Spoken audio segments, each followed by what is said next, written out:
back, friends and family.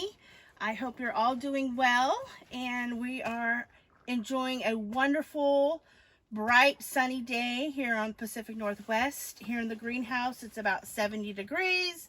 We have the door open in front of me and the window behind me, and I would like to show you how I get set up to start my seeds for spring and summer garden. First of all, I like to use these plant tags. You can buy any kind. I like the hard, sturdy ones because I reuse them.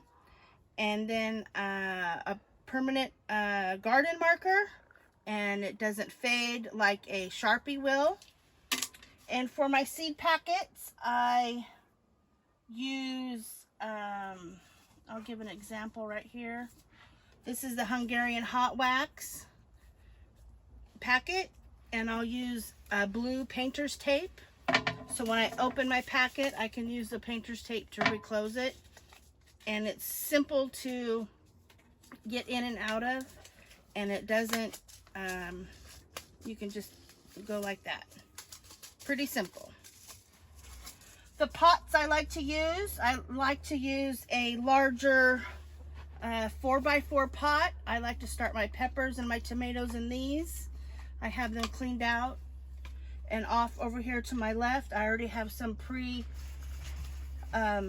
filled with my garden mix that I use. I like to use a potting mix, half and half potting mix and half compost.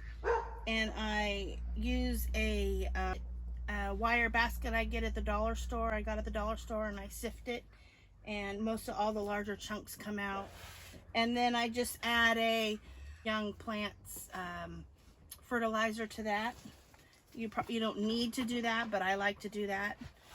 And for my 6x6s, I like to put starting flowers and peas. The larger ones I use to start my squash and my cucumbers.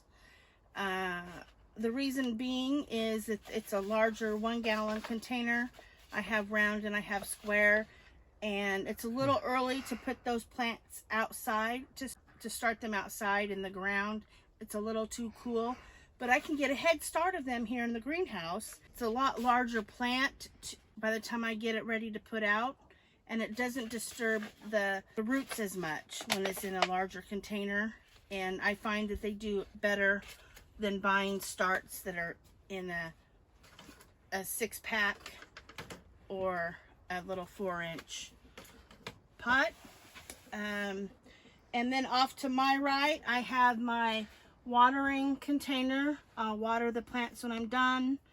I like to have a bucket with a rag in it that I can rinse my hands off. And then I have a dry one that I can dry them off. Some people like to use gloves. I find it too hard to use a glove when you're picking the seeds out and putting them in the pots. I like to have all of my tags. I usually write them out and have them organized.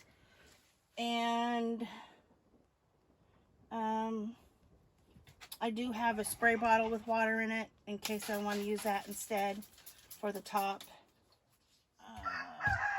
What else do I have here?